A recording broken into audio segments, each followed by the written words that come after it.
मध्ये महाराष्ट्राची अवस्था बघितली तर आता दुर्दैवाने देशाचं ड्रग कॅपिटल व्हायला लागले का अशी अवस्था महाराष्ट्राची।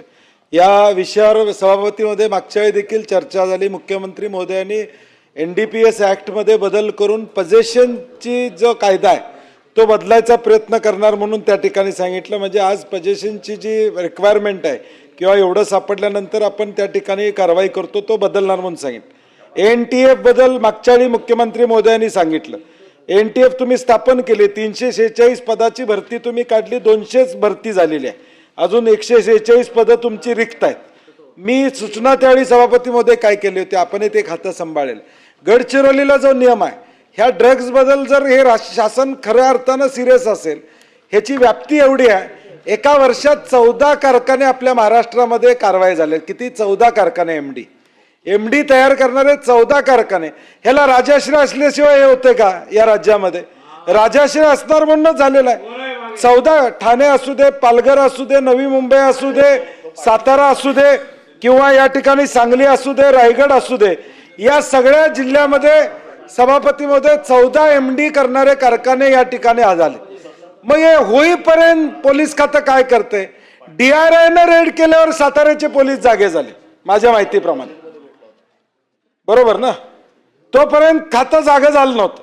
म्हणजे DRI रेड करते तोपर्यंत उघड्या डोळ्याने या ठिकाणी चाललं होतं। माझा सभापती महोदय स्पेसिफिक प्रश्न या ठिकाणी, तिकडे लाडक्या बहिणीला 1500 रुपये तिकडे द्यायचं चाललंय, इकडे लाडका भाऊ जिवंत राहणार आहे का नाही त्याची काळजी पहिली घ्या। लाडका भाऊ उद्याची पिढी उद्ध्वस्त चालल्या। आमच्या कोल्हापूरमध्ये परवा आंबेवाडीमध्ये एका सरपंचाचं तलवार घेऊन तक्रार केली, ड्रग्ज पितात म्हणून तक्रार केली, म्हणून त्या ठिकाणी तलवार घेऊन लोक मारायला गेले ड्रगिस्ट। म्हणजे एवढी अवस्था वाईट या ठिकाणी झालेली आहे। आणि म्हणून शासनानं फक्त NTF करून उपयोग नाही, त्याला मी म्हटलं तसं गडचिरोलीला नियम आहे सभापती महोदय, जिल्हा पोलीस प्रमुख तिथले जबाबदारी घेतल्यानंतर त्याला 40 पोस्टिंगचा अधिकार आहे, त्याला 40 पोस्टिंग ते करा, मग कारवाई या ठिकाणी होतील, अधिकारी देखील स्वतःहून जातील। 346 मध्ये 200 भरलेले आहेत तुम्ही, 146 त्या ठिकाणी रिक्त आहेत पोस्ट यामध्ये।